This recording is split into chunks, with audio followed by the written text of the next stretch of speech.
Here. One of your opponents asked for your position on trade.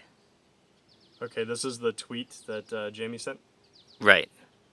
Okay.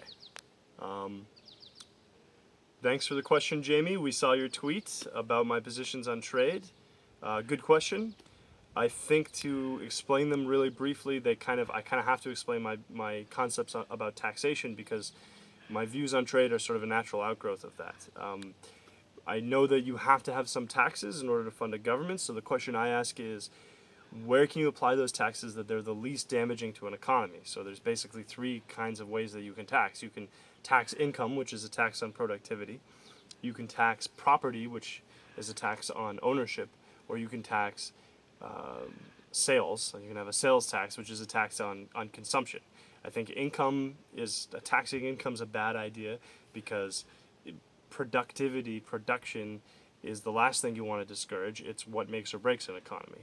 I think that a property tax is maybe the most regressive kind of tax that you can have because property ownership, knowing that I'll be able to own the fruits of my labors and dispense with them as I please, is an essential driver for somebody's participation in an economy.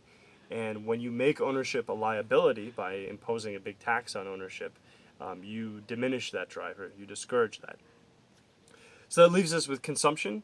And I think that that's probably the most benign way that you can impose taxes is through a tax on consumption. But you can break that down even further. You can say, well, look, not all consumption is equal. There's consumption of goods that we make ourselves for ourselves, right? And then there's consumption of goods that were made by somebody outside of our community, outside of our state, outside of our country, that we purchased from them. Between the two of them, to me, the obvious thing to do is, if we can, keep that tax burden on the foreign, right? Shift the tax burden as much as possible to people who don't even live here. It's ideal, right? Because you're accomplishing two things. One, you're encouraging consumption of the things that we ourselves create, which rewards our own productivity. And two, you're shifting the tax burden away from us and onto foreign companies, right? Which, why wouldn't you want to do that? Why would you want to impose more of the tax burden on your own citizens as opposed to on foreign nationals or even the citizens of other states who are making things that we buy? So there's a broader context to this now. What I'm describing is essentially the concept of a tariff, and the Republican Party used to be really good at this concept. We used to be the party of trade protectionism. We've kind of lost our way on that, and Washington for the past 30 years has been making horrifically bad trade deals, from NAFTA to CAFTA to most favored trade nation status for China to now the Trans-Pacific Partnership, which I understand that you oppose. Congrats on taking the right side on that issue. But there's really not a lot that you can do about it or I could do about it as a state senator. Whether or not this legislation passes is sort of out of our hands. It's up to Congress and the President of the United States.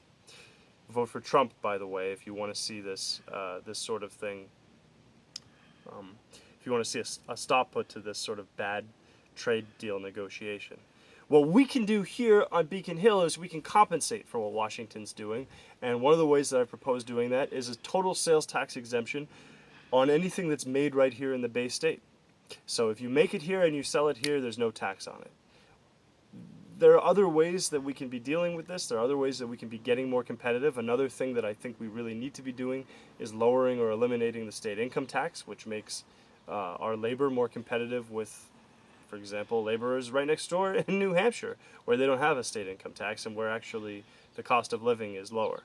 But I think essentially the main thing is what I view Beacon Hill's role as is not leveling the playing field between ourselves and our competitors. It's tilting the playing field.